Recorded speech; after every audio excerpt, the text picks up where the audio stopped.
Millions of people descended on Washington for the inauguration of Barack Obama. Well, amid all that joy, a Bay Area student who was on a youth tour came away very disappointed. Sue Kwan on the Consumer Watch with an important lesson for travelers. Now, you know, whether it's a presidential inauguration or the Super Bowl, people who buy travel packages, tours, or conferences pegged to a specific event are supposed to get what they pay for, no matter what. I had a feeling that Obama was going to win. 18-year-old Jack Tressler wanted to see history firsthand, so his mother Claire paid $2,600 to the Congressional Youth Leadership Council for a 5-day conference in the nation's capital. The company promised Jack would serve as a personal witness to Barack Obama's swearing in. The letter specifically said he would be at the inauguration.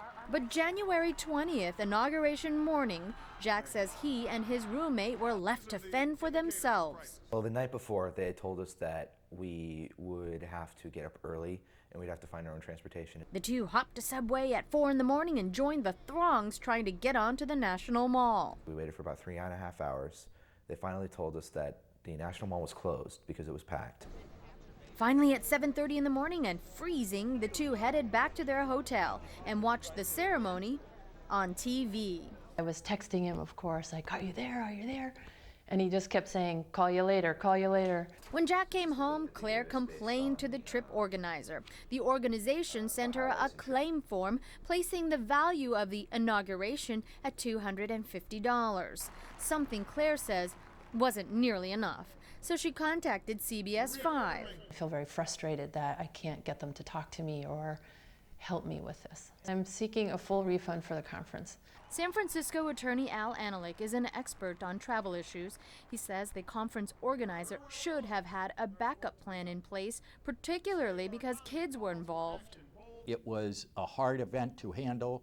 Then don't tell your people, send me the money, and it was a lot of money. Don't represent it if you can't fulfill it. A few days after we got involved, the company's lawyer called Claire and made her an offer. She cannot talk specifics, but says she got what she wanted. And Jack got what he wanted most, Barack Obama in the White House.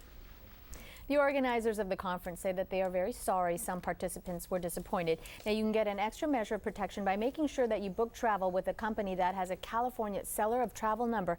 It basically means that the company is registered with the state. Now, if you have a consumer complaint or problem, call our hotline, 888-5HELPS-YOU. Maybe Barack Obama will see this and invite him in. Oh, I was going to say, one day it might happen. Yeah. All right, Sue, thanks. We'll be right back.